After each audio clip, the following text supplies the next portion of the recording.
So we are very excited and grateful today. We have a really amazing speaker. So let us welcome Maggie Lee. Maggie is currently Asia Pacific Regional Lead for Global Seafood Traceability for WWF, and she's also the lead for Plastic Program Global Markets.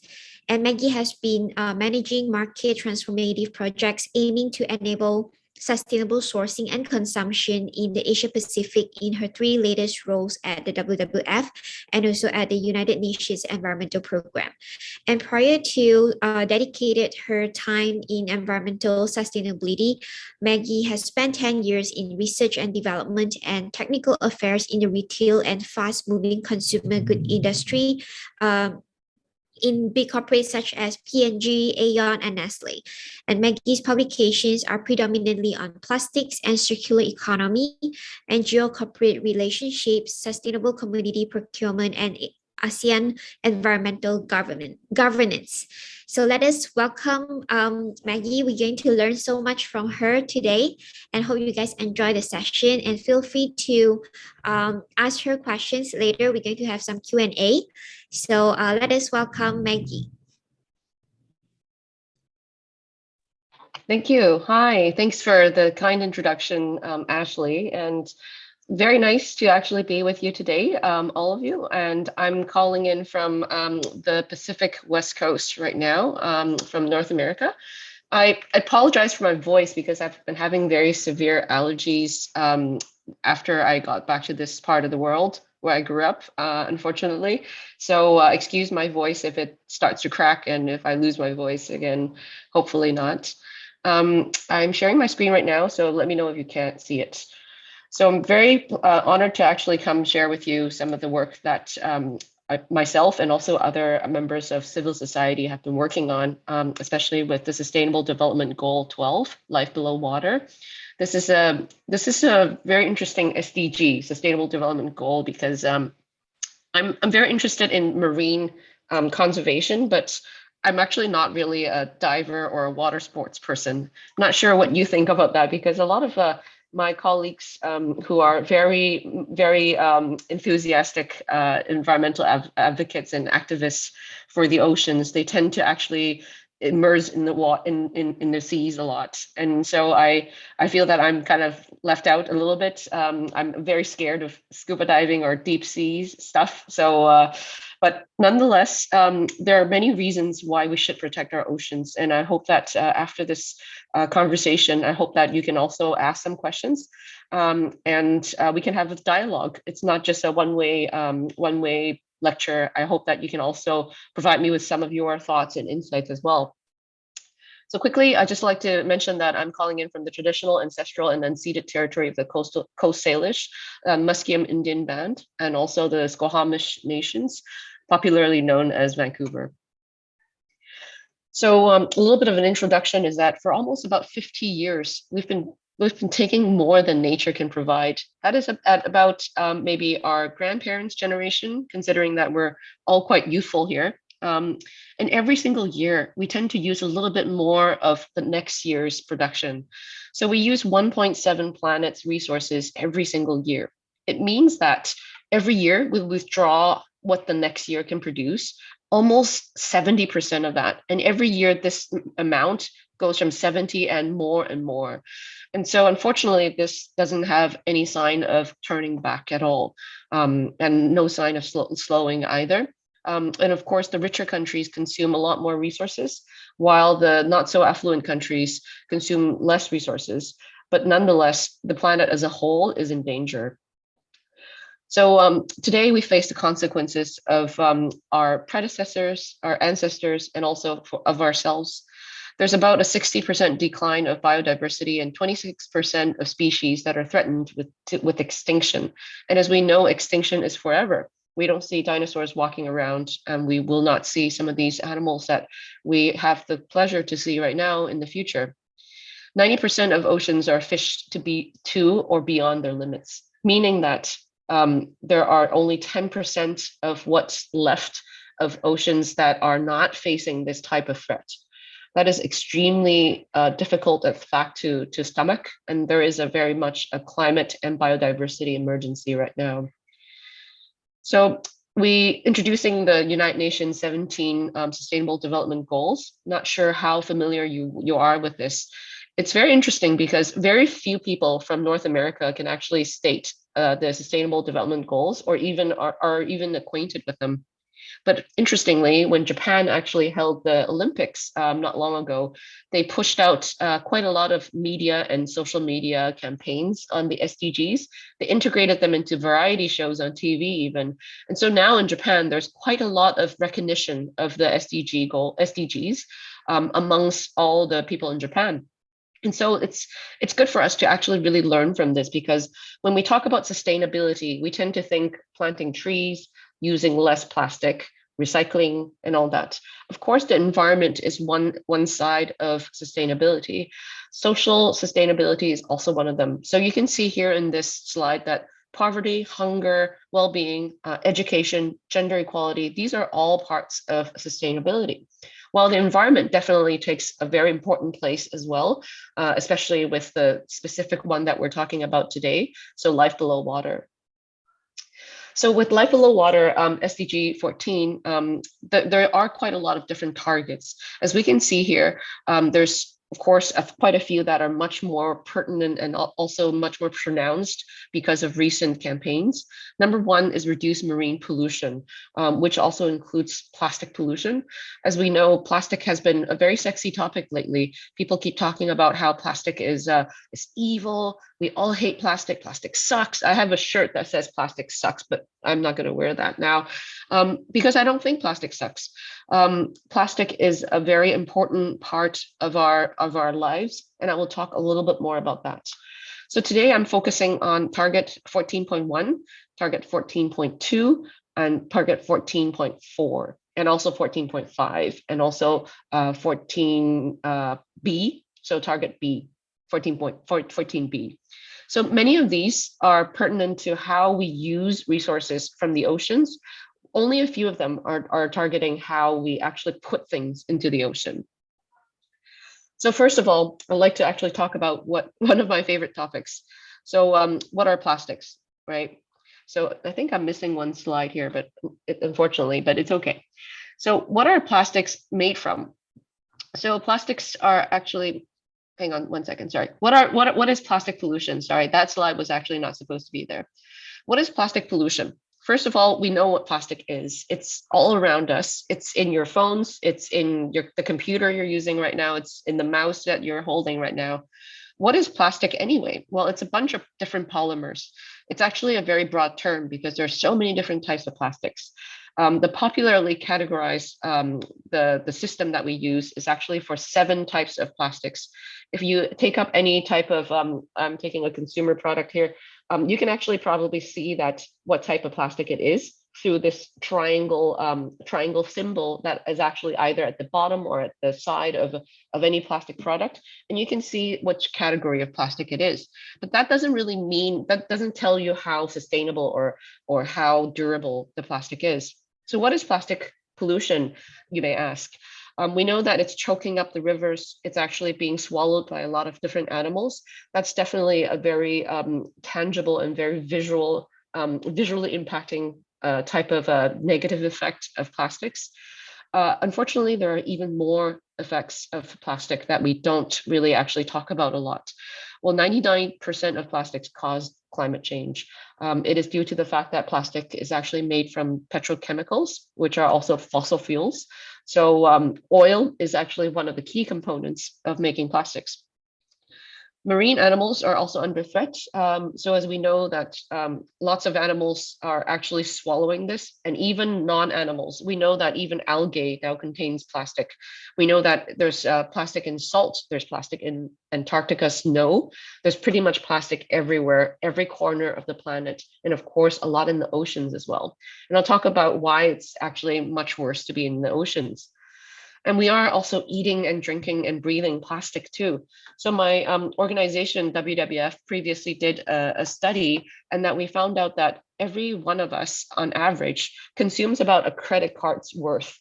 This is one credit card, a credit card's worth of plastic every single week. So that's about 7 grams of plastic. If you can imagine eating 1 credit card per week, that is pretty gross, right?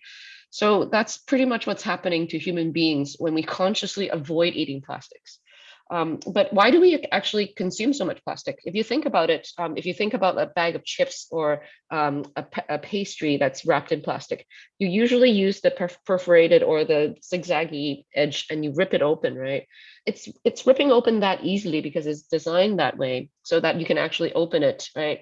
But unfortunately, it doesn't always just rip apart that way. There are other parts of the plastic packaging material that actually falls into your food. So that's some of the ways that we actually consume plastics. Of course, it's unintended. We don't want to eat plastics, but animals aren't as clever in discerning what is plastic and what is not, and what is edible and what is not. Unfortunately, even 1 million seabirds die every year from just the consumption of plastics. So it is very severe a problem that we are facing right now. Why do we use so much of plastic in the first place? So as I mentioned, plastic does not suck. I truly believe that plastic is a very important material. Many people's lives depend on it. If you think about how are used in hospitals, saving lives, syringes and different types of tubes that are used for life-saving devices are using just plastics. So why are we using so much of plastics in the first place? And do all of this need to be in plastics? First of all, plastic is very cheap. It's actually a few pennies for a few kilograms even. So it's extremely cheap and extremely durable, and it actually is a very good barrier. It keeps air, water, oil, and other gases inside or outside, whichever way you put it. And so it's used in building materials, it's used in packaging materials, it's used in what I mentioned before in medical devices, and also a bunch of other things that you wouldn't imagine there to be plastics. So with the growing population, with the growing economies, and also our consumption and our needs and wants, we're using a lot more plastics, especially with packaging.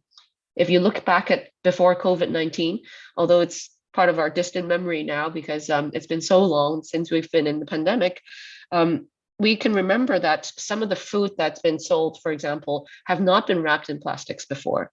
But now, because of hygienic reasons and also because of how we're just a little bit paranoid about how things are contaminated, plastic is used a lot more abundantly in packaging. And so quite a few types of plastics are being used for this purpose, but only a very small portion of that is being collected and recycled. That is also due to various reasons that I will talk about in a bit. So first of all, I invite you to really think about how you can actually reduce total plastic waste.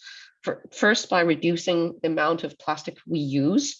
If there's a way that you can bring a bag or bring your own tumbler, bring your own bottle or a container to actually buy something that doesn't already have a packaging, then it's actually a good way to save plastics. And also recovering or recycling the plastic that has already been used. Some of the organizations, including Tzu that has been doing a lot of work on plastic circularity, really deserve an applause. And then we do actually have ways to help these organizations to put circularity back into the norm. So how does plastic end in the oceans? As I mentioned, in the oceans is much worse than anywhere else. First of all, most of our oceans is not governed by any type of jurisdiction or a government. As you see, we do have very big oceans like the Pacific and the Atlantic. And these oceans are not any country's jurisdiction. It means that they don't have administrative rights to do anything in these oceans except to have, for example, commercial vessels that pass through.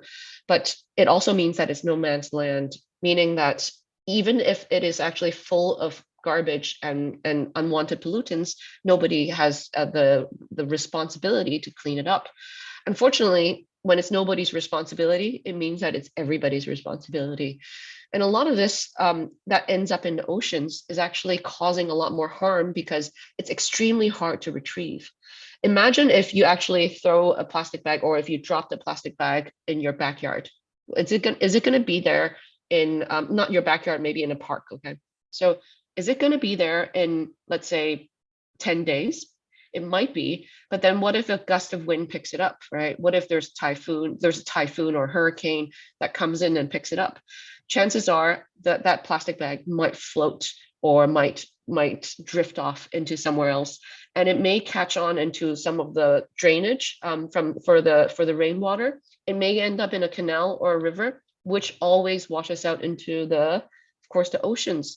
And so that's really the reason why a lot of the plastic is ending up in the ocean. And when we think about plastic pollution, we often think about the oceans. When is the last time that you went to the oceans or went to the ocean or the beach when there was nothing on the beach at all? I don't remember that at all. Even when I was a child, I've already seen quite a lot of plastic at the beaches. And we tend to normalize that because it's so common nowadays. But unfortunately, it's extremely difficult to retrieve. And it's very undesirable because the retrieved plastic, even when it can be collected, is very hard to recycle. It's not really useful for anything anymore, even though it's very durable, but there's some form of degradation that renders it very hard to be recycled. And so that's why we should definitely try to retrieve all plastic in nature when it's land-based, because it's much easier when it's on land than when in the oceans. So quickly, how does plastic impact nature? We talked about how wildlife would actually swallow that. And also we talked about how it actually contributes to climate change as well. We know that no material is without impact. Paper, glass, plastic, aluminum foils, each one of them have a different carbon and water and other types of energy footprints. Unfortunately, plastic is so durable, but so cheap on the other hand. That is also why it's actually produced en masse. So much of it is actually out there in nature right now. And of course, all these different undesirable effects, such as resource extraction, meaning that fossil fuels take millions of years to grow or to be accumulated, but we use a lot of it into combustion. So for engines, we actually use a lot of oil, and also to actually make disposable materials such as plastic is actually very undesirable because it takes the planet so many years to accumulate that much fossil fuel, but it's actually being cleared by us in less than 100 years. Also, there's quite a lot of processing energy involved, which also contributes to the overall carbon emissions in our atmosphere. And so quite a lot of that has to do with all the different types of important issues that we have to handle in our generation. So plastics is very durable, as I mentioned. It's definitely a very desirable product. Unfortunately, it's also its Achilles heel. It's so durable that it actually takes about 400 years for any form of plastic to be deteriorating once it enters the oceans. There's quite a lot of threats with entanglement, with ingestion, and also chemical impacts of the plastic into wildlife, and now even for the human body as well. How does plastic pollution affect human beings right now? So I mentioned how the credit card is actually, each week we consume about one credit card's worth, right? So how does that actually affect us? Well, to be honest with you, we don't actually really know at the moment. There are lots of studies to do with the acute effects of plastic ingestion and also being embodied in our bodies. But in fact, we don't actually have quite a lot of data for the chronic illnesses that are associated with the ingestion of plastics. We just simply don't have that many years of research into this matter. And so we definitely hope that in the future we'll be able to know more, but I hope that wouldn't be too late for all of us. Secondly, in Singapore, there has been quite a lot of research on the toxins that are adhering to microplastics, especially in aquatic environments. So in microplastics are just smaller pieces of plastic that are under, well, there's different definitions. Some say 10 millimeters, some say 1 millimeter. But of course, these tiny pieces of plastic are extremely hard to get, much harder than regular pieces of plastic in the ocean already because of their size. And they do actually have quite a lot of attraction to toxins as well. So toxins tend to adhere to these types of these bits of microplastic. And it turns out that it actually causes a lot more harm when wildlife or even us, when we swallow the tiny pieces of plastic because of the toxin that's adhering to it. So what can we do to solve the plastic crisis? I've talked a lot about how this is all really bad and doom and gloom. So what can we do about this? And isn't recycling already a good part of it? Well, unfortunately, bad news is that recycling is not the only thing. Recycling alone is not going to work for us anymore. Back when I was a child, we thought we were doing the planet some like a favor when we put things into the recycling bin. We continue to do so because we believe in recycling. Unfortunately, after a few major decisions in the markets for plastic, recycling no longer works like it used to. So in 2018, China has closed their doors on accepting plastic waste into their country. And that is for a good reason as well, because China doesn't want to be the garbage can of the world. And so there was this policy that actually caused quite a lot of recycling systems to be closed down. A notable one would be the one in Hong Kong and the one in Australia. These two systems completely shut down. They had double-digit recycling rates, and then it dropped down to 0 point something percent in Hong Kong, for example. And so without a cheaper labor source, there's no way that recycling could work at the current rate right now. That is the whole reason why recycling ceases to operate as it should. And here in this slide, we're looking at something that's, excuse me, that's quite new, called circular economy. Circular economy, as the name suggests, means that we're trying to use things that are no longer linear, but now circular. The linear part of this actually exists in the left side of the slide. So instead of take, make, and dispose, when we actually fish out fossil fuels from deep within our earth and then make into plastic products, and then we dispose of it, we're trying our very best to keep things circular. Excuse me.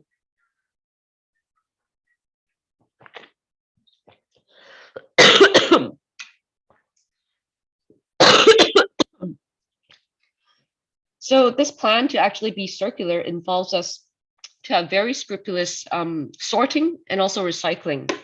As I mentioned before, recycling is no longer working like it should. We are trying our very best to make sure that recycling goes back into operation, but because of how,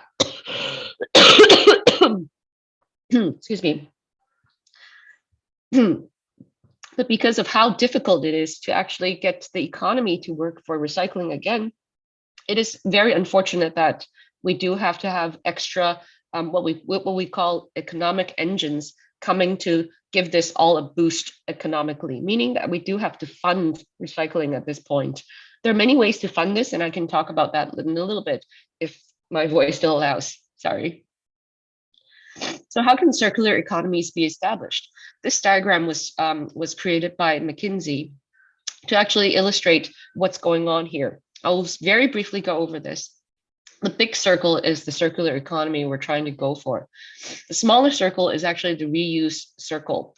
So we know that there are quite a lot of reuse systems. This is one of them. For example, if I brought this to Starbucks or any kind of coffee shop, I can buy a drink using this, and that would save a few pieces of plastic. And so that is a reuse system in itself. But of course, not everybody is actually always holding on to a tumbler.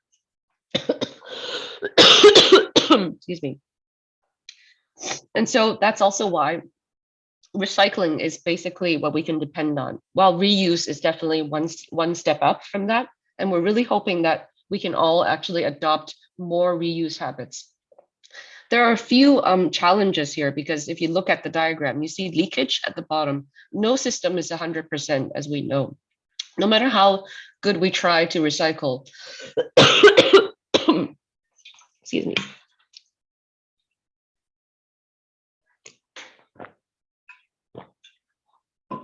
No matter how good we try to recycle, it is impossible for us to actually have 100% recycling rates. And no matter how much we collect, there will be leakage no matter what. And so that's also why leakage is not preventable, and we do need to actually clean up after ourselves when there is leakage. There's another interesting one that actually says design. If you see on the left side of this diagram, it's that instead of actually thinking about how we keep using the same batches of plastic, we can use design to actually overcome some of these needs for plastic. For example, thanks, Ashley. For example, design is actually very evident when you actually think about your stay at a hotel. So when is the last time you stayed at a hotel? Probably before the COVID-19 pandemic. But in a hotel, when do you actually see your toothbrush? It's always with your toothpaste. And so if you stayed for, let's say, 5 nights, how do you actually use another tube of toothpaste? So the housekeeping person is probably going to replace the entire dental kit, and there will be a new tube of toothpaste there for you. But unfortunately, there's also the toothbrush. So that means that no matter how many toothpaste you need, you always get the same amount of toothbrushes, even though you may only need one for the entire stay. So with that said, is there a way to actually design this so that we segregate the toothbrush and the toothpaste so that we only replenish the ones that's being depleted? Well, of course, we just separate the two, right? And so design is actually very evident in that case that I just brought up.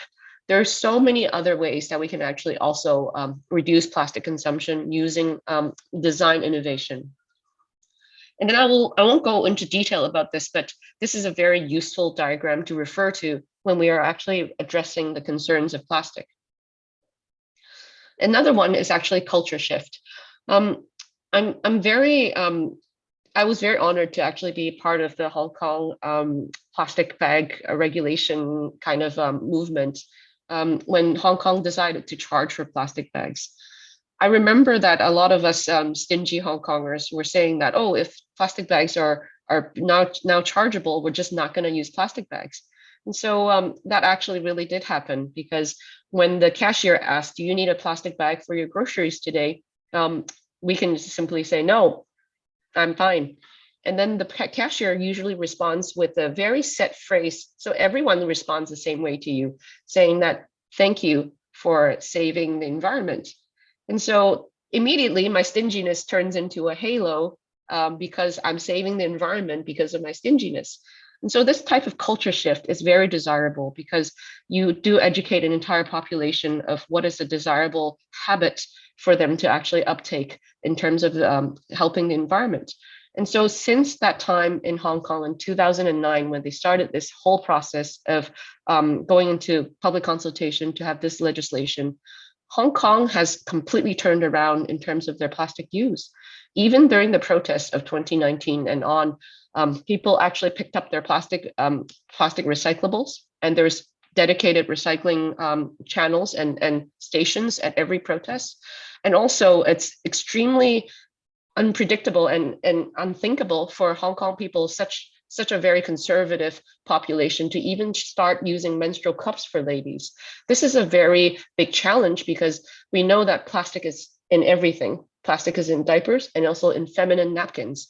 And so these products definitely contribute to our overall consumption. Even when you don't think about it, there's actually quite a lot of plastic in there. And now people are thinking so much that they're trying their best to actually eliminate plastic from their everyday use. So this type of culture shift is feasible, it's doable. It's only one regulation that actually caused this entire thinking process for the Hong Kong people.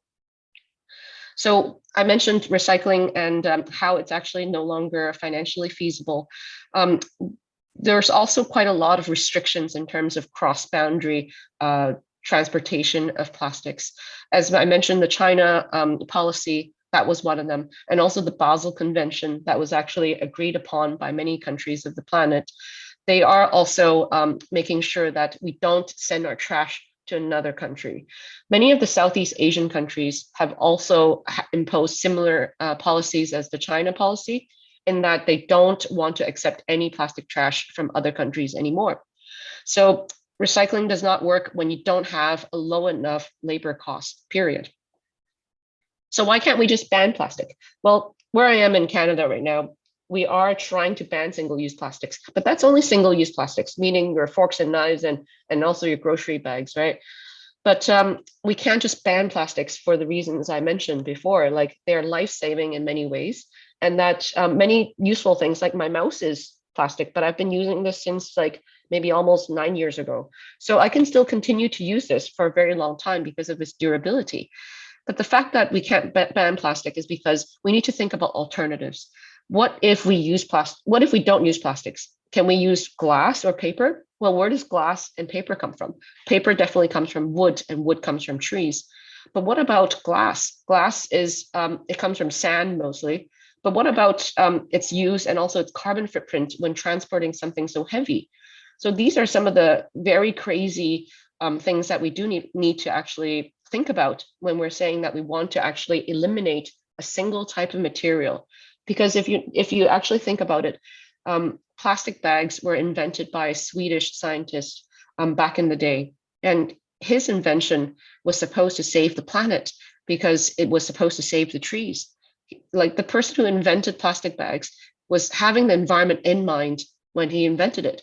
And so it's actually very ironic how plastic bags are now choking up the planet instead. But if we just very as in like in a one-off way, if we think of a silver bullet kind of a solution to plastic, and we eliminate this from our everyday use, we're merely actually we're merely just repeating what happened earlier on in our predecessors' generations, that in that they just replaced everything with plastic. If we replace it with the new thing, that new thing will become the new plastic, isn't it? I see that in the Philippines, some cities have also already adopted charging plastic bags. Yeah, that's great. It is definitely a long way to change the behavior, and that those types of encouragements, as in, don't worry, if you forget your bag, you can buy from us. That is actually also part of the problem as well, because the non-woven bags keep getting used, are also plastic. And so I see that a lot. Not to pinpoint a specific gender, but women tend to actually have their handbags with them, and they tend to be able to actually carry tiny little bags or foldable bags with them so that they can use those. But I tend to see men who don't really carry purses or bags with them, and so they tend to be like, oh, I forgot my bag at home, and then they'll have to buy a new bag. Sometimes these policies do actually do more harm instead, and so I see that being both ways. I see another message about solutions for today would be a problem for later on. That's very correct. And I really hope that we don't make these quick fixes, these band-aid solutions, a problem for our future generations to take care of. So then we think about the alternatives, right? I mentioned that glass is extremely heavy, so that's why it's very it's heavy on carbon footprint. And then we also have paper. So aren't like other materials better? How about like bamboo and also other types of plants, cassava, cornstarch? We've heard of all of those, right? So technically, everything has a footprint, of course. But unfortunately, there are also these types of considerations that we must think about. Remember, we're not trying to allow perfection be the enemy of good. We are trying to think holistically so that we're not systemically replacing plastic with another thing. We're trying to replace it whenever actually something is a suitable candidate as a substitute. So for example, this cassava bag right here, it melts in hot water. And so it's completely biodegradable and very, very quickly too. That in that sense, it also means that this bag has very few or very limited next lives, in that you can't use it as a garbage bag because it will melt if you put in if you live in a hotter place, for example. And secondly, it won't last very long. But plastic bags that you use for garbage bags actually last very long. So there are definitely downsides to this. And so cassava bags would be brilliant and would be perfect. Let's say if you buy like a fresh food item, if you buy fresh pastries, for example, cassava bags would be extremely suitable for that, because you don't actually take it home and put it there for a long time. You actually only need to transport it to your home, and that bag can go away already. And so we do need to look at things case by case. Other natural materials, I won't go into detail about this since I don't have enough time, but there's quite a lot of movement about bioplastic and also biodegradables. I will very quickly tell you why there's a problem with biodegradables. Biodegradables means that if we use biodegradables, there will be a weaker link in the chain, just like in this diagram or in this picture. It also means that if biodegradables, which are physically almost identical to regular plastic that we use, if they enter our recycling bins and our recycling stream, what would happen is that if you create a pipe made out of recycled material, part of it will have that weakest link and it will break down in no time. And so that's also why recycling and biodegradables, they can't always exist together. And because even the experts, such as like people that work with me, when they look at these different types of material, they can't even tell them apart. So how can we teach everyone in the planet to actually tell them apart? And so that you throw the fossil fuel based into your recycling bin, and also your biodegradables into another bin for composting or for other ways to break it down. And so it's extremely difficult when we have various systems in place. And so that's also why biodegradables is not an answer for everything. But let's say if you're in a theme park and you actually have collective, like you have receptacles to collect your garbage in set areas. And usually you don't carry your garbage out of a theme park, right? You always throw away the garbage when you see a garbage can. In that sense, they can always collect them and compost them. And so in hospitals, theme parks, movie theaters, these are excellent places to actually test out biodegradables, but definitely not at, let's say, a residential setting. Compostable materials, likewise, they also have the same problem. They only break down in very controlled environments. And so usually we do need commercial composting facilities to break them down. And so it's not for everything. And sometimes it also has a negative effect. If we design something that could be thrown away in the wild, people keep throwing things away. That actually creates a littering habit. And so never design something that actually is meant to be littered into nature.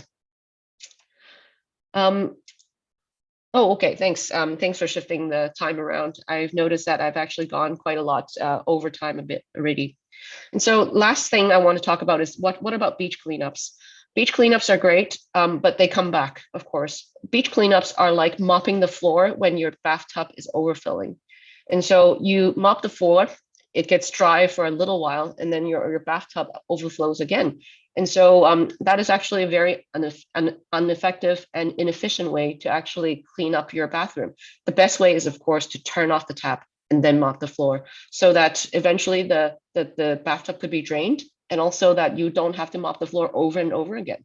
So there are ways to actually clean up our planet without actually just going through this entire thing again. And I can talk more about that if you wish to find out more about plastic credits. It's a similar concept to carbon credits, while we're funding the people who are actually behind major cleanups to clean up places like no man's land in our oceans.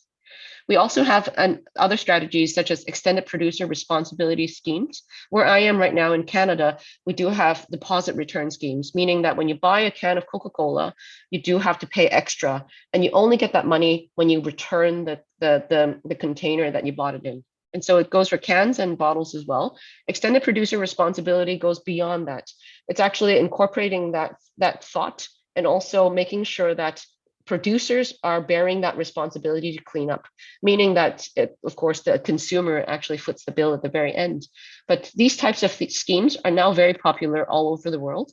As you can see here, it wasn't the case back then, but recently it's now being adopted all over the world. And as we are coming to we have already passed a global treaty for plastics earlier this year. We are looking forward to many more EPR schemes around the world where they're not yet implemented. And so that's the wrap up for my plastic component. And I can probably take questions from you after this little bit about seafood. Seafood is much easier a topic to address because we can eat, we can see, we can touch seafood, whereas plastic pollution is actually very intangible and it's out there in the oceans right now. So what is really wrong with our seafood? Some of us may still eat seafood. Some of us may have gone vegetarian. So seafood is definitely one of the major sources of animal protein, especially in Asia. We eat a lot of seafood in Southeast Asia and Asia as a continent, and it takes up about 60% of global fish catch even. You may have seen in a documentary on Netflix recently called Seaspiracy. I won't go into detail about that, but it does address some of the problems about seafood, while us in civil society, we do tend to think that there's quite a lot of exaggeration and a little bit of a misinformation in it. But I'm glad that it's shedding light on the topic and on the problems of seafood recently. Some facts here, I won't go into detail about this, other harrowing numbers that I don't want to deep dive into. A lot of the fish stocks and populations have declined. You might have seen pictures of back in the day of our grandfather's time or grandmother's time, we had fish that was much bigger. But now even the biggest fish would be much smaller than during their time. And that is due to a very simple mechanism, is that we're taking a lot of fish out before they can reproduce. And that is something that most people can appreciate. And quite a lot of the different species that are a lot more expensive than the other ones are much worse impacted. For example, the bluefin tuna. When we actually go to our favorite sushi place and order the most expensive tuna, those are most likely bluefin tuna. And there's only about 4% left compared with 1970 levels. So within our lifetime, we've witnessed quite a lot of these degradations. A lot of our coastal ecosystems have been depleted and have gone into very, very bad conditions, and sometimes they've been wiped out. So the one more important thing that I'd like to address is the social side of seafood. A lot of us, especially us in Asia, depend on seafood as a livelihood. So we can't just simply say, as what Seaspiracy said, we can't simply just say that we're going to avoid eating seafood forever. So another topic that I'd like to quickly address is IUU seafood. So what is IUU seafood? You might have heard of this. So it's right here in this news clipping that I've taken out. It's illegal, unreported, and unregulated fishing. And it's costed quite a lot of money, as you can see here in the headline. And illegal, unreported, and unregulated or IUU seafood is actually more than just a money problem.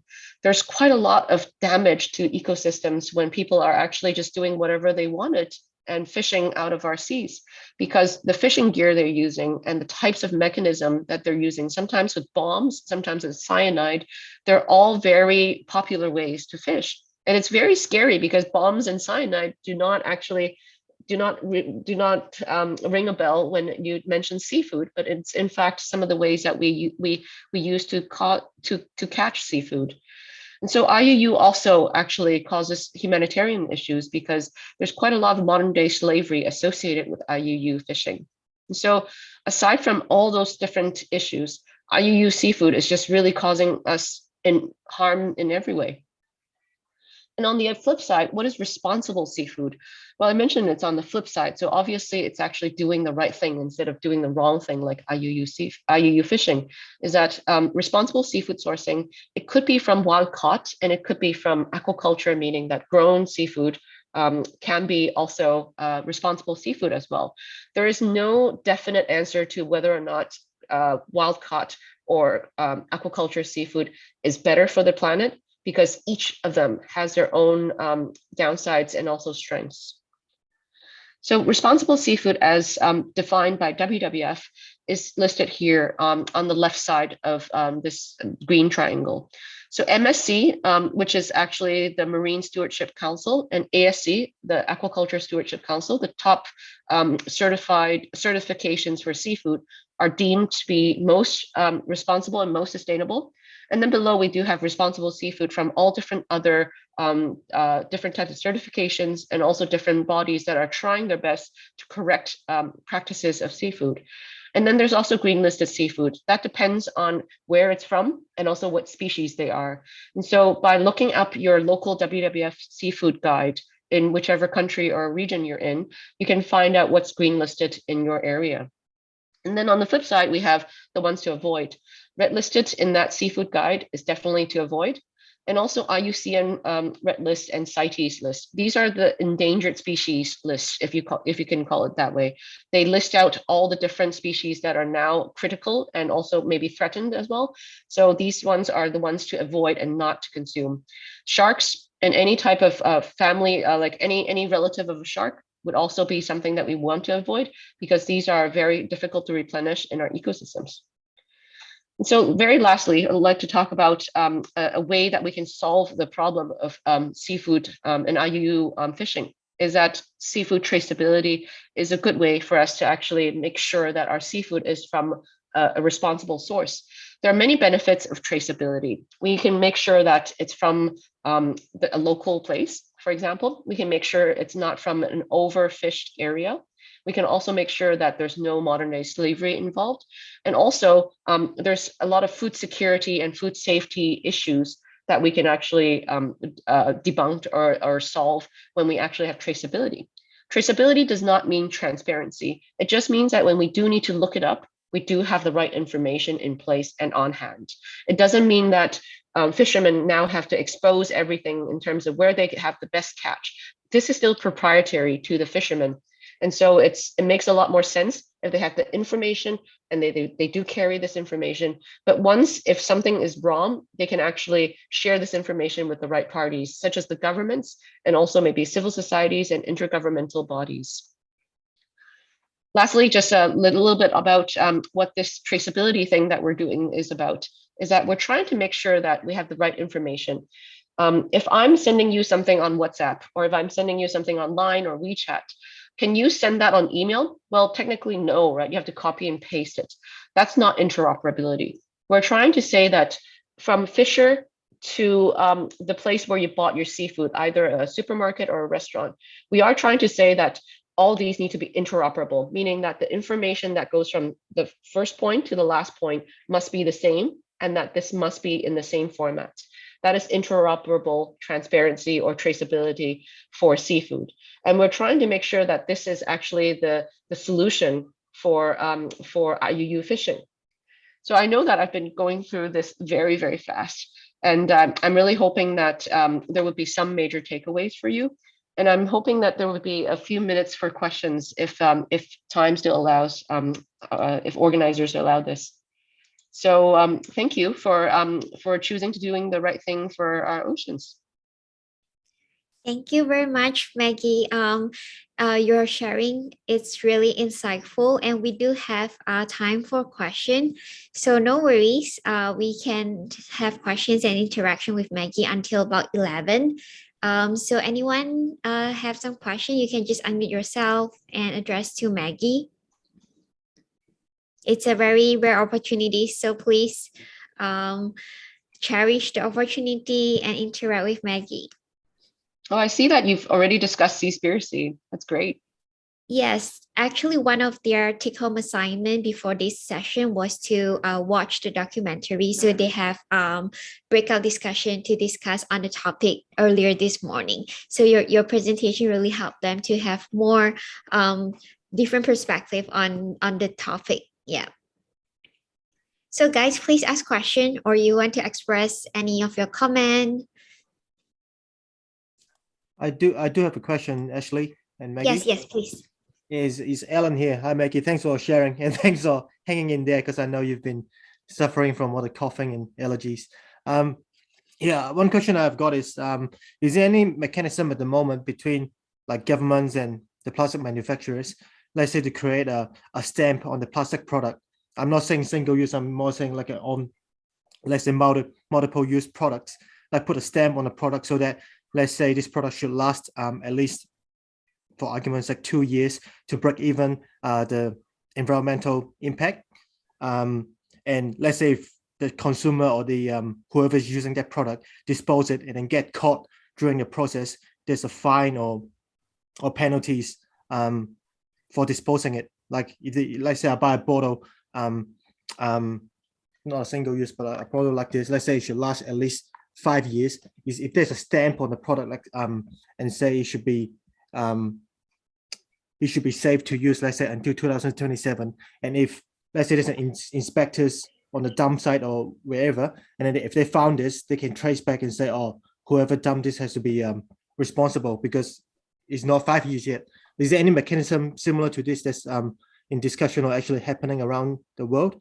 Like, that's a very brilliant idea. I've never thought of it, and I've never heard of it. The only one that I can actually think about is actually the food waste penalizing system in Korea, where each residence actually needs to dispose of their food waste using electronic way. I don't know if you have any Korea delegates here, but you do have to dispose of it only after you measure the weight.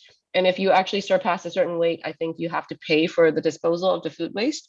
So instead of penalizing them, maybe it's actually easier for us to actually have a smart receptacle where we can't throw away certain types of plastic. We have to recycle them. I think it's a brilliant way, but we don't have a recognition for any stamps just yet, or any logos or any icons just yet. Technically, all plastic can be reused. One of us definitely has tried washing a container that's supposed to be disposable and reusing that. So technically, everything is reusable. It's just a matter of whether or not you have the access to water, and clean water, of course, and also the luxury of time to wash it. Yeah, thanks, Maggie. No problem. Yeah, like water is definitely a key issue, as Lydia has pointed out. When we think about disposables, we always think about evil plastic that's choking up our planet. But think about if you're in the desert, if you have a disposable spoon or a steel spoon, which one would you use? It's very difficult to wash the spoon, right? And so it's easier for you to actually just use the disposable spoon, but keep it so that you don't throw it away in nature, so that you can dispose of it when you actually have a good waste management system in the cities, for example. So it's very difficult to perceive this, but we do need to think about things case by case. Even when we're buying our, let's say if you're going to a restaurant and you buy takeout, there's a plastic bag, there's a lid, there is a container, and there might be cutlery, right? And there might be a bowl to actually hold soupy stuff. So each one of them, although they are all at the same place, has a different property. If you think about it, a plastic bag needs to be malleable and soft, but it needs to hold its shape. Whereas a spoon needs to be hard while holding its shape, and it needs to be heat resistant and water resistant and oil resistant. Whereas like a container doesn't need to be like a spoon, doesn't need to be like a bag. And so when we're looking at the different types of applications of plastic, that is the best way to think about it, so that we can think of the best solution to replace that very item. And so we've created tools for small and medium-sized business owners to use this tool, because not everyone has the same like training and also the same scientific mindset. And so we're hoping that we can provide these tools for anybody who just wishes to replace plastics, not blindly just by saying, oh, paper, or oh, glass is best. It's definitely not that. Sometimes glass is great. If you're in a hotel and if they give you a glass bottle of water, they only transport it up and down from their facilities, so that's not a lot of carbon footprint. But they reuse that glass bottle over and over again. And so it's good in that sense, but it's not good when we buy Evian, for example. It's from the French Alps, and you get a glass bottle shipped from the French Alps to a very remote place in the world. So that's definitely not a good application. And so at the end of the day, I'm hoping that you can think more about the applications. So like what Alan just mentioned, can we think of a new way to do things? We need innovation from our next generations. And we do need stupid ideas, stupid questions that can be polished into good ideas and good ways to solve these lasting problems that we have. I hope we can keep this conversation going, and that when you do have the right training and the right approach, definitely share that with everybody, because we definitely need more great minds like yourselves to think about how to help the planet.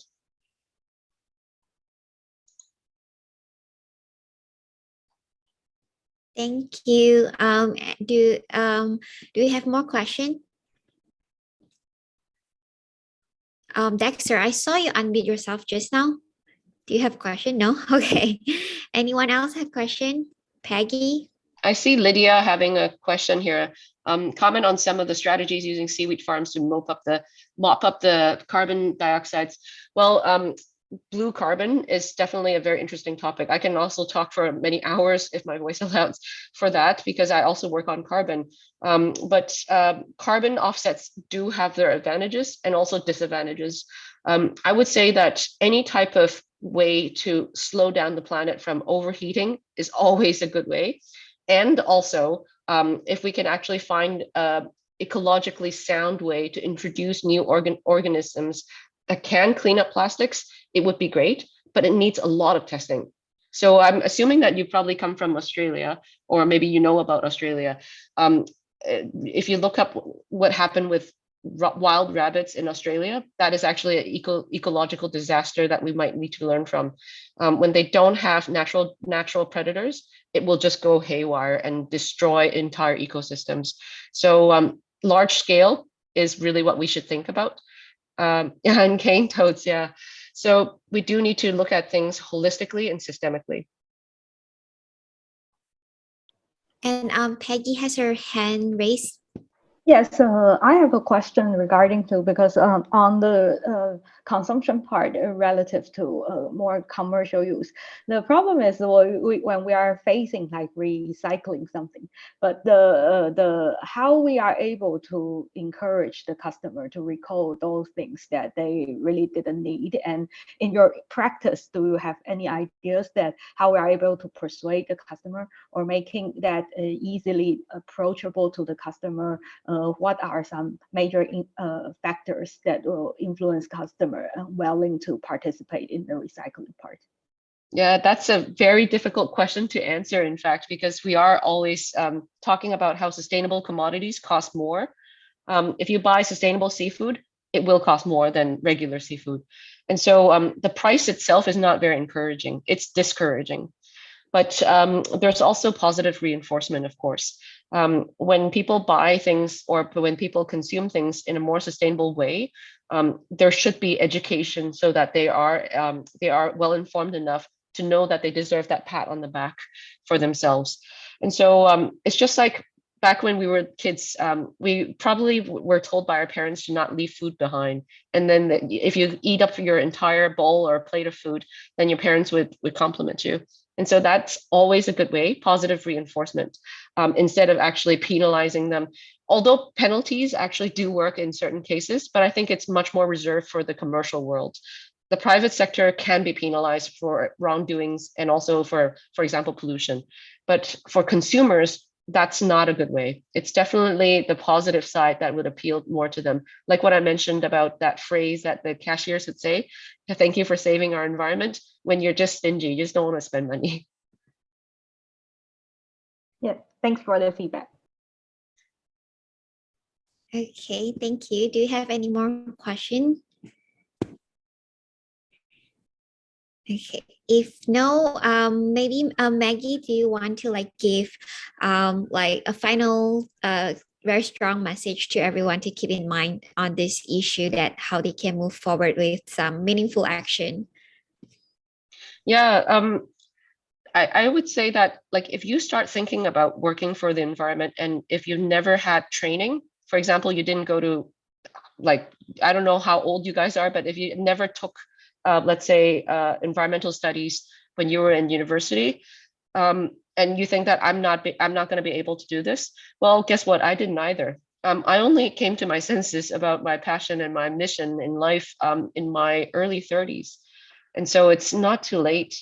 It's always, yeah, I actually read that thing, and I think that I don't know if you're 18, and so if you're 18, then you wouldn't have university just yet, unless you're a genius.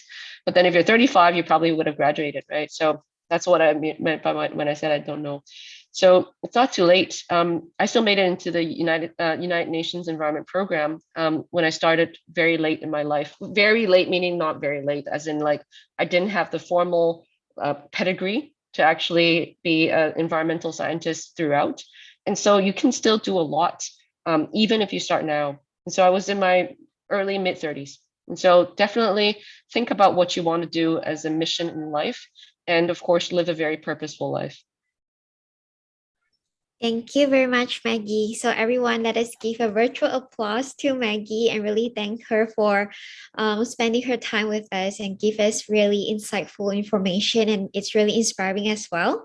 So we look forward to hear from Maggie more on other topics in the future if we have that opportunity. So thank you, Maggie. And, no, thank you. Thank you for having me.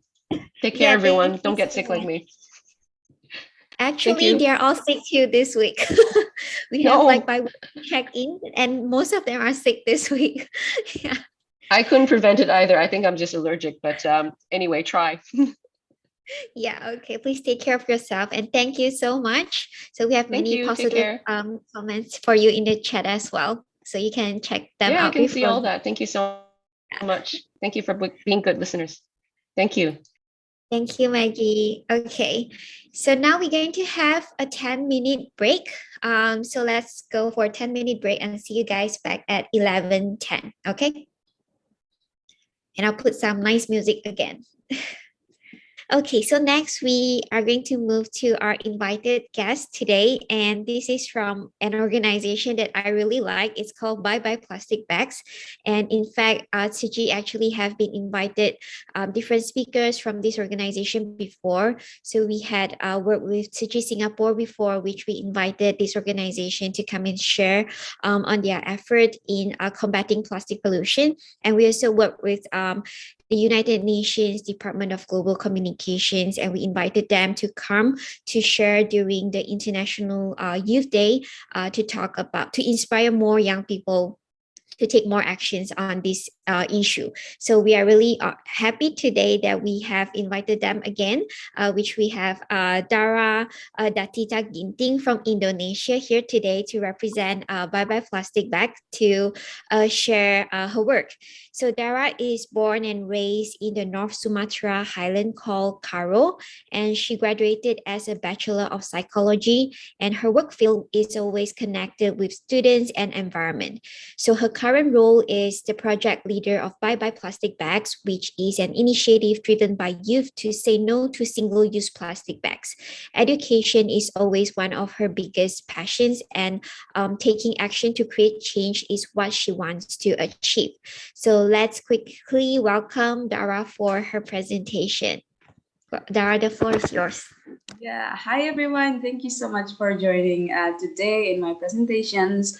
I'm really glad to see you all in the Saturday morning in here in Bali. It's morning, and you prepare your time to listen about all of the topic that we want to learn today. So it's gonna be really simple, fun, and it's not really serious, so you can relax, and I will guide you for 30 seconds ahead. And it's gonna be really great if I can see your smile, if you are comfortable to open your camera and say hi, so we can connect it to each other. I can see your expressions about what I'm gonna talking about today. Okay, so without any further ado, I will share my screen. There's a exercise also for us today. Okay, so let me change it. Okay, can you see my screen now? Yes, we can. Okay. Yes. Okay. Now, before we start, we will talk about Bye Bye Plastic Bags and a lot of things. So before we start, let's get relaxed, okay? And take a really deep breath in count of 3, okay? 1, 2, 3. Inhale and exhale. Okay, we do it one more time. Inhale and exhale. Don't you think it's really good? It's really nice, right? But every single breath that we take is, can you guess? Can you comment on chat box where we taking the oxygen from? Is it from the forest? Is it from the whatever you want to answer? You can share it on the chat box. Can you guess?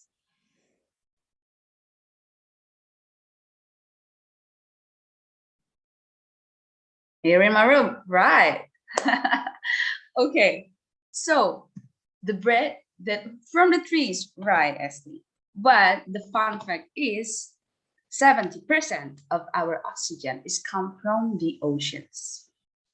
There's not many people know about this, and I'm really glad I can share this with you also. And I just knew about it also like a few years ago, so there's no to worry about.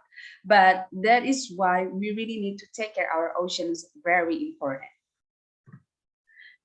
Maybe have you ever go to Bali? Everyone in the room, have you ever go to Bali? Or maybe you can see Bali in the Instagram or TikTok or anything. So Bali is really beautiful. Everyone talk about Bali, beautiful green beaches full of the blue skies and the rice field like you can see here. But in the rainy season, especially, you can see Bali like this. There's a lot of plastics in the oceans. Comes from the river, comes from the the streets, and it's finally end up on the oceans, because oceans is the final dump site. We can say the final dump site if we cannot take care of our waste and plastic pollutions. So comment and chat box. What Bali do you like? Is it full of the natures with the beautiful, or is it plastic ones?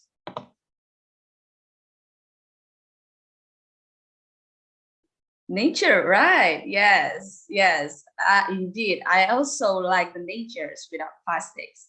And as you know, in Indonesia right now, we're facing a really big problem about the plastic pollution, because now we are the second most polluted country after China about this plastic pollution. So there's a lot of work to do. Many communities and organizations, and also some company really willing to do the changes happen right now. And that is why also Baba Plastic Bags is here. Okay, now let's play some games. How many of you use the plastic bottles this way? Comment me on the chat box. There is no to be ashamed about. We'll learn together in the sessions. Okay, thank you, Pegang. I see you, Wanshu, Dexter, Alang. Okay, next. How many of you use plastic straws this way? Dexter, thank you.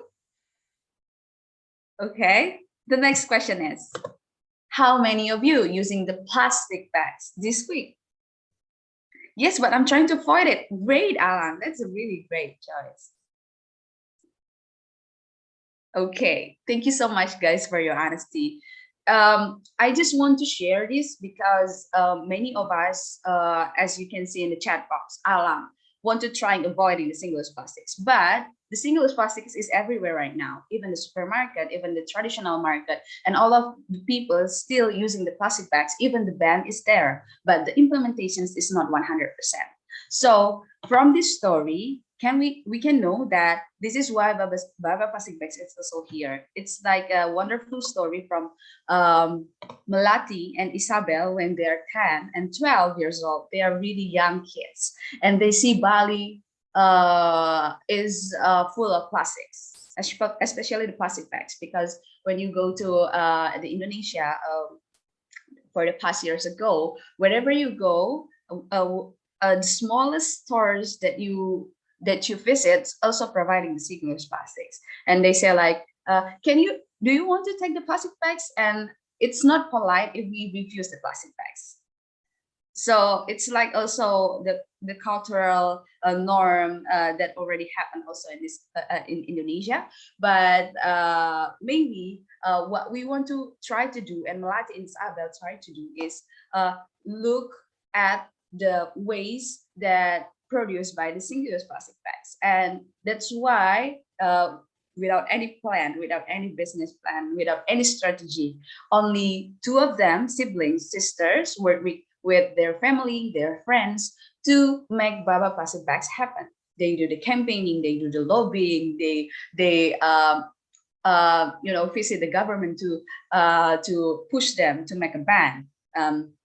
So finally, Baba Plastic Bags is here right now. And after Baba Plastic Bags started in 2013 until now, so it's more growing and growing and growing. And there's a lot of lesson learned from the journey of Melati and Isabel and all of the teams all over the world that I can share to you right now. The first one is the team. So in these plastic pollution issues, you cannot work by yourself. In every SDGs that you want to focus about, also life below water, no poverty, no hunger, gender equality. The first lesson that we got is the team. When you have the solid team that have the same visions and mission with you, you can achieve your goal more efficient, more faster, and more fun. So you're not overwhelmed to do it alone. That is why we need a team that have the same visions and mission with us. That's the first lesson. And the second lesson is think outside the box. As you can see here, it is the Bali's biggest cleanup that happen every year in one day in many locations all over Bali. that we do this as a tool of awareness to make people aware that the cleanup is not the solutions for the plastic pollutions, but it's the great awareness that mention to all of the people to know that this is also their responsibilities to do. So every year, starting from 2017, we started Bali's biggest cleanup every year in February. And this year, as you can see, all over the people joining. There's a kids from the school, there's a community, NGOs, another companies that willing to start to taking actions. They all joining in one day, and we get thousands of people in the island of Bali to do the cleanup in many regions. So every locations have their own coordinators to do the cleanup. And by these actions, we prevented thousands tons of plastics in total from 2017. And this is the part. This is also the lesson. When we work together as a team, we can achieve our goals more efficient. So in 2022, this year, even in the pandemic, we did the Bali's biggest cleanup in 130 locations all over Bali. And as you can see, here is all of the companies, all of the hotels, also the schools that joining us in Bali's biggest cleanup this year. And what is really interesting about this cleanup, that we found the plastic cups from 1983. So I think it's like, many years, and it's not degradable, and it's not even, it's complete. And it's mind-blowing because there is also the fact that the plastics cannot biodegradable by their own, and it's need to wait for 100 years, I guess. Yes, but it still become a microplastics that maybe as the Seaspiracy you watched before, the fish also eat the plastics, and what goes to the oceans will goes to us also. So this is also the problem that we need to be aware. And this is the second lesson of how we think outside the box. So campaigning all over the years, all over the place, people ask us about, okay, you say no to single-use plastic bags, but what is the alternative? And then we start to create Mountain Mamas. Mountain Mamas is our social enterprise that we create the bags from the pre-loved material, from the garment, from the hotels. They have that bed linen sheet that they want to bring to the waste stations, but we give the second life of all of that fabrics to make the beautiful bags as alternative for the single-use plastics. And in the other hands, we're empowering the women in the village to have the skills of sewing machine, how to create the beautiful bags, and they will get paid by every bags that they make. And 50% of the profit will goes to the community in the village. So the village is in Batu Karu Tabanan. It's from our headquarters around 2 to 3 hours to go to there. And this is also the project that I really touch my heart so deeply, because in this project we also empowering the women, and the money that they get will help the community and their family also. So I personally really connected with all of the mamas in here, and that's what we really want to do more and more and more. And last year we established our new Mountain Mamas in Bogor, in Java. And we ready to start to taking actions also in Java, not only in Bali. So yeah, you can see Mountain Mamas Bogor video if you want to in our YouTube.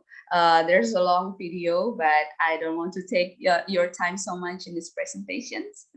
So yeah, and here is the last lessons that we learned about the persistence and the commitment. Melati and Isabel, fun fact, they spend more their time in other classes, other schools than their class and their own. So it's a really persistent actions that Melati and Isabel did back then. And until now, they still, and we are still as a team, go to the local schools, give the education to all of the local people about why plastic is dangerous, why you need to reduce and refuse your plastics usage.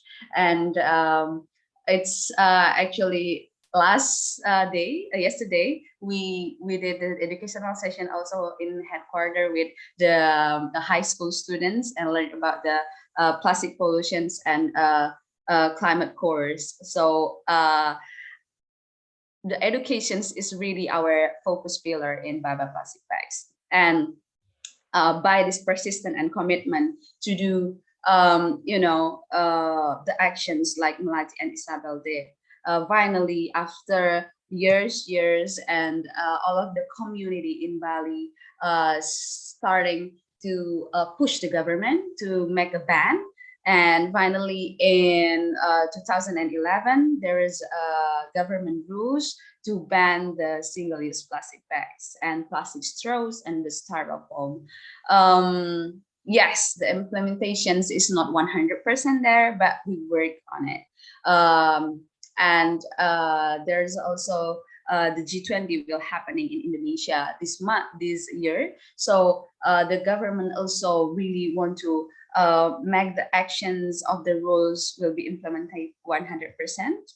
And we really support the government for that. So all of the communities in Bali focus on towards that for now on. And finally, as you can see, also our focus pillar is the global team. Many of the young people from around the world ask us how I can make my own Baba plastic bags in my countries, how I can make the Baba plastic bags in my cities. So we open the global team recruitment, and there is a lot of people around the world from any continent that reach out to us to make their own Baba plastic bags. And for until now, we have 60 plus team in all over the world in 30 countries. So they all inspired by story of Melati and Isabel to make single-use plastics, especially the plastic bags will stop in their countries and their cities. Yeah, so that is why until now Baba plastic bags has become a global movement. In every country they have their specific problem, because not every countries in every word in every chapter that we have the same conditions with Indonesia. Now we have the regulations, but maybe some of the countries in Calcutta or Texas don't have any that regulations yet. So all of this team work with so many projects, and they work on the focus that they want to lean on. Some they want to push to the educations. They make a school club in Jakarta. There is many school club in every schools in Jakarta. They start to make a school club as a extracurricular to approach more people and students specifically. And some of them also make the campaign, and some of them also, sending the letters, go to the government to make a meeting, to lobbying, and to push them to make the rules. So this is the lesson learned from Baba plastic bags, that one, you don't need to wait older to make the actions. You can make the action starting from now. And the second one is, maybe the young people all over the world is only 25% of the populations, but we are 100% of the future. So don't forget that there is a power of the young people. The young people can also make a change. They can starting you need to have them on the government meeting, and the young people, we cannot underestimate the young people. They also have the power and their visions and their missions, because they are the 100% of the futures.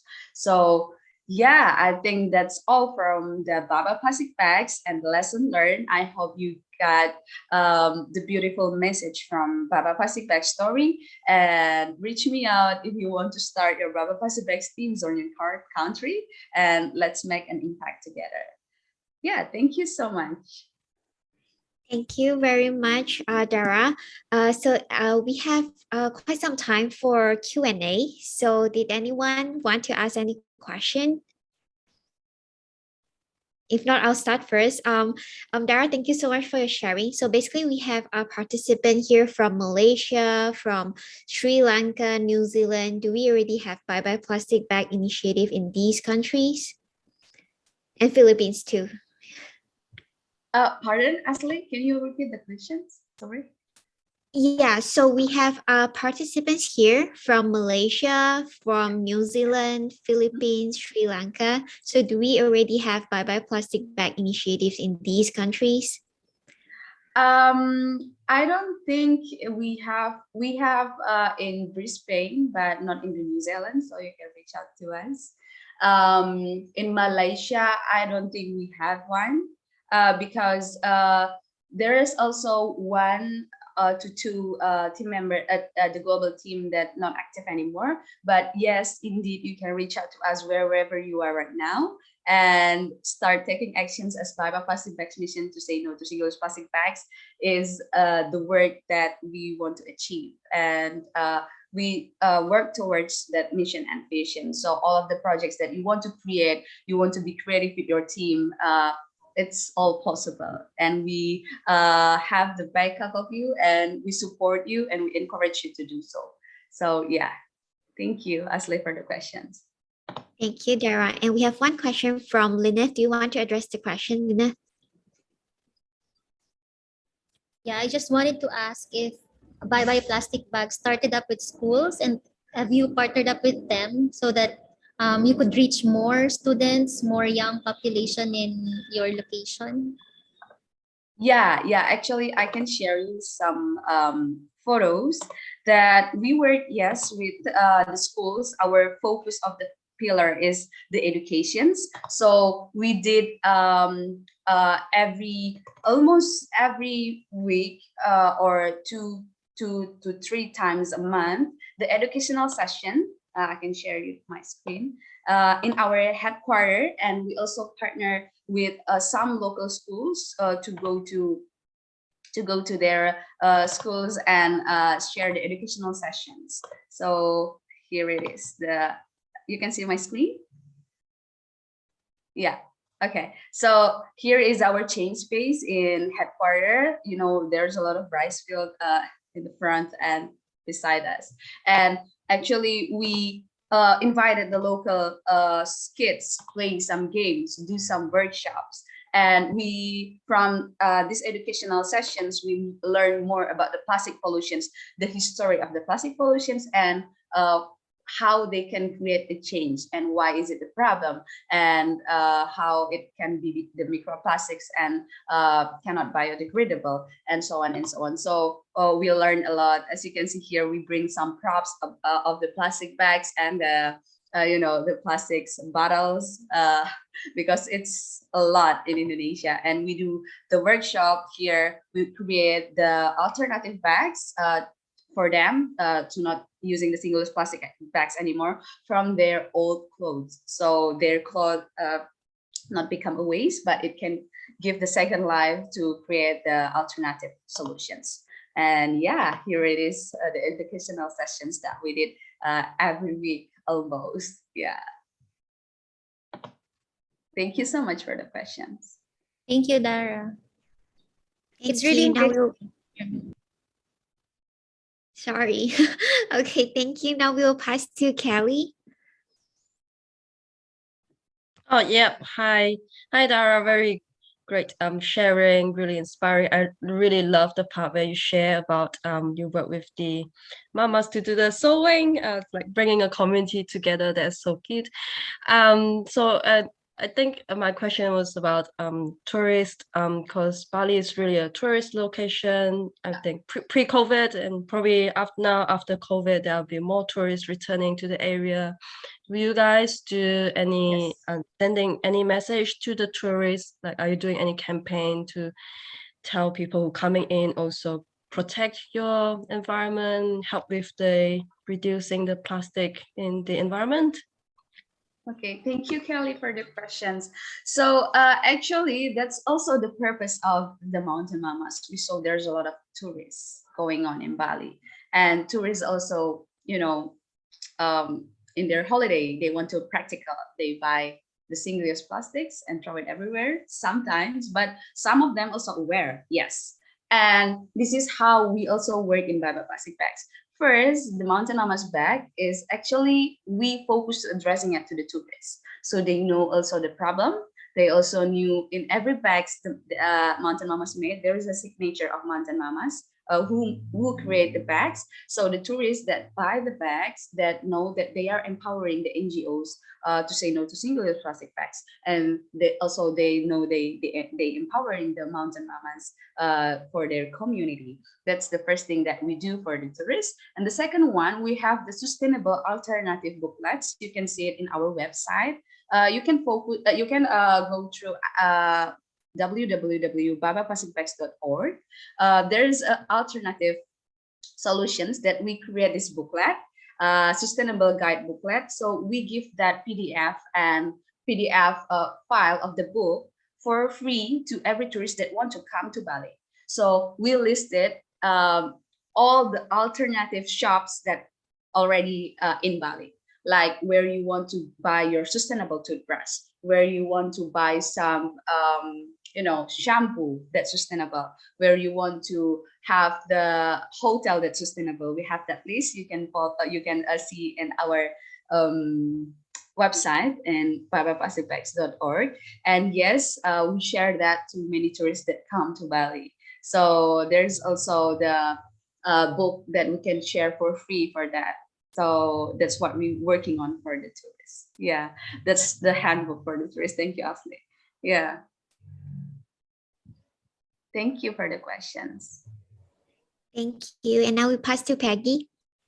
Yeah, hello. I have a question regarding, because it seems like your audience are a lot through the education and training, including like a very young students and then getting to like even adults. And I have a question relative to how you are sustaining, because it seems like the gathering, joining your campaign or program are getting larger and larger in the scale of the people who engage with the Bye Bye Plastic Bag. So how you are able to sustain those people from they are in very young age and then getting into elders, and then even they become mother, and then since they might be very busy, but how you are able to sustain them, having engagement with the with your party? Yeah, thank you, Peggy, for the questions. Actually, that's a really great questions, because we have a lot of teams. We have a lot of members that need to have the time management skills, because they go also to the schools and have the homework. They want to go to holiday with their friends or their family. That is the challenges that also we are facing in Bye Bye Plastic Bags. But the first lesson that we learned is the diversity is important. So we need to find the members and all of the teams that not only in from one school or only from one area, so they can back up each other. When someone from the school cannot attend because they have their exams, another people can join in as a facilitator for the educational session. So the diversity is very important to find the right and sustained team. That's the first one. And then the second one is you need to connect with them as a friends. So when we have the friends, they can share.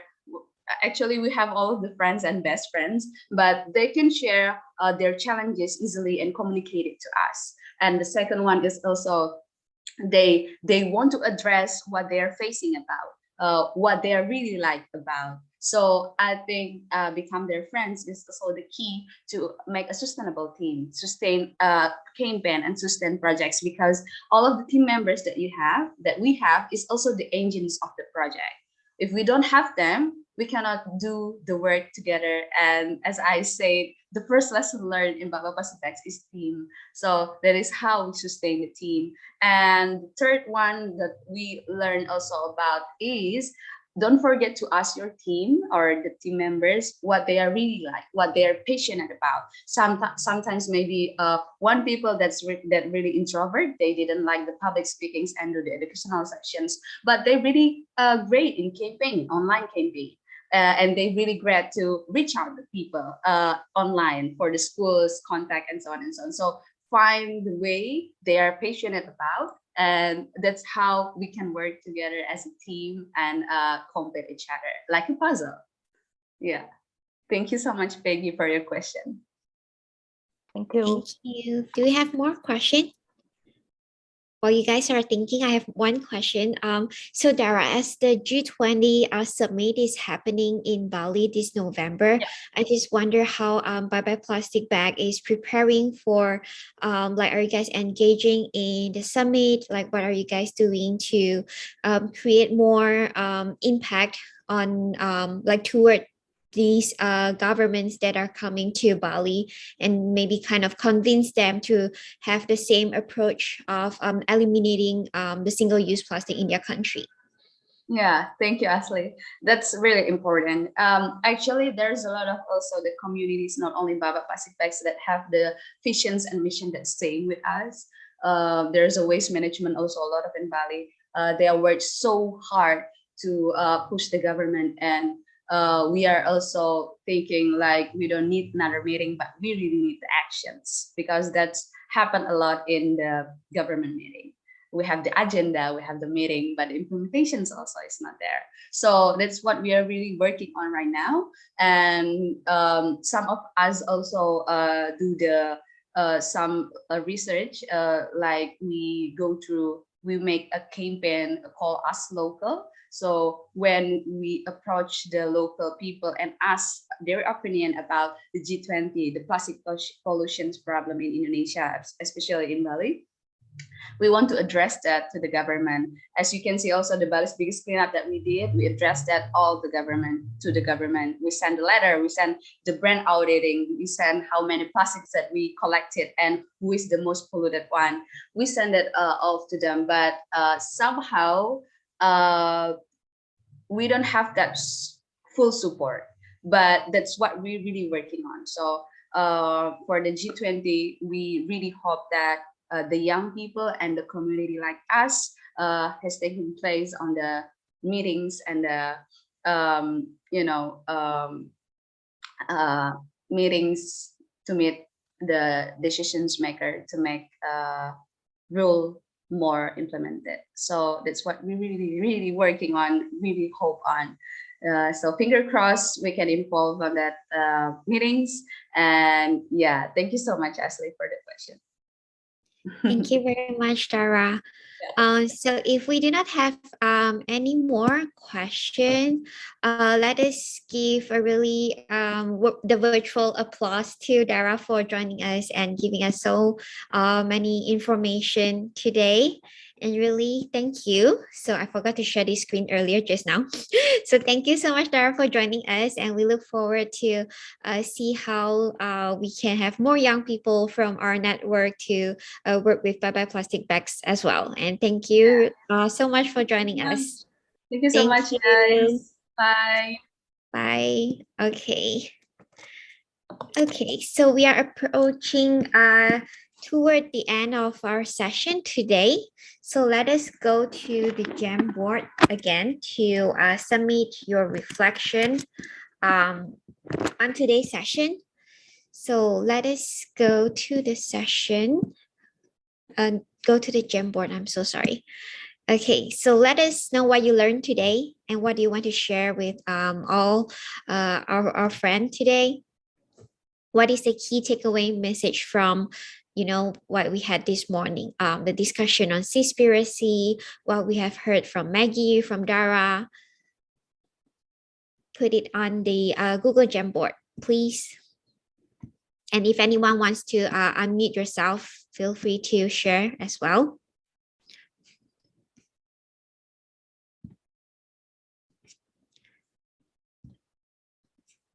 Are you guys on the Jamboard? Yes. Okay, great. Yep, try to type something. You can type as much as possible. Solutions of today may be problem later on. We need to continuously find the balance points in every aspect. Yes, that's a good one, Dexter. Thank you for sharing. Critical thinking is important. Yes, that is one of the objectives for the session today, which we want everyone to have critical thinking apply on the issues that we have been learning. Is that really the case? Is that something that have a very solid evidence? So this is what we have been doing the whole day. Anything else you want to share? Plastic is not the problem. The way human deals with it is. Yes, that is true also. I really learned from what Maggie has shared today. So I think she had brought a good new perspective to me looking into the problem with plastics. Yes. Anything else? We only have 3% share. Try to organize everything you learned today and put it into 1 or 2 sentences. It's good for you to, revise the important point that you have learned. Think through, get into process, and find out solution with alternative ways. Yes, that is a good example for thinking outside the box. I think this is what we need to do to overcome many sustainability issues that we have been facing. Please protect our Mother Earth by taking actions from what we have learned today. Yes, that is a very good call to action. And someone just typed a big yes. What does that mean? Can you please share? Yes. No, it's me answering the response to my comment. Which one is your comment? Someone said and how people use it, and I said yes. Oh, okay. Okay. So you're supporting the statement. Okay. Need to turn off the tap first so we don't need to keep mopping the floor. Yes, I like this too. One problem is always connected to bigger problem. Plastic is just one side of the coin. Small and bigger efforts are important to make a difference. Really good to listen to people already doing something for the earth. Yes, thank you so much for sharing. Okay, so before we close, I just want to have 1 or 2 people to share your feeling, your thoughts on today's session. Did you learn something new? How was the arrangement for everything? Give us some feedback so we can improve the next session. So can we have 1 or 2 people share about this?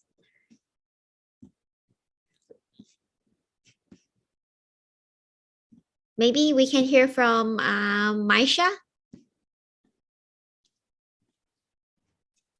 Okay, so today's session was actually one of my favorites. It was really interesting, along with the speakers and the topics that were brought into it. They were all very informative. And not only that, it was quite inspiring as well. And there were a lot of key takeaways. And we also got to see that how plastic is not always the problem, as mentioned, and that there's always a multitude of solutions, and there will always be a way for us to find out about newer ways, especially in the future. Thank you, Maisha. Glad that you enjoyed the session. Maybe we can hear from Dexter. Your thoughts and reflection on the session today and all the arrangement. Overall, the arrangement, topics and the guests are quite good, and I feel like the key takeaway of this is more on like the tools and policies that we should focus on, because of these minor dish cleanup or the others, how we eat is quite minor. I feel that more policies is the most important thing to implement. Because one thing that I can see that most of these things happen is due to the financial, like big conglomerates, Mitsubishi's, Unilever has been greenwashing us, thinking that alternate of eating, not eating meat is fish, and this is how we are brainwashing into like thinking that this is the solution of it, but actually it's not. So it's like yesterday, even the Seaspiracy, there's one guy that's saying that it's called grind. It's like this person killed one whale is equivalent like another person like killing 2,000 chickens. So he said that, if you think me killing one whale is like another person is killing 2,000, it means that it's like equally wrong, like how we see things in different ways. So I think, policies and implementation plays a lot of roles in how every day we dictate life. Like a person like one day or per week, how much plastic that he or she can use, or else it will be a penalty towards it if you use more than that. Yeah, there's a lot of things that we need to move forward in terms of Thank you so much for the sharing. So really great to hear that you guys are enjoying and learning a lot from the session. And we can also thank some of our guest attendee today, Eunice and the unknown person. Thanks for joining us, and hope you guys had also like great learning along with our participants. And just want to remind everyone, the next class will be on project management. We are having some expert to come and share with everyone on project management skills. And the class will be on 30th July, same time, 8:30 to 12:30. So please keep your calendar marked, and see you guys in the next class, and enjoy your day, enjoy your lunch, and enjoy your weekend. Okay, bye everyone. Thank you so much for joining.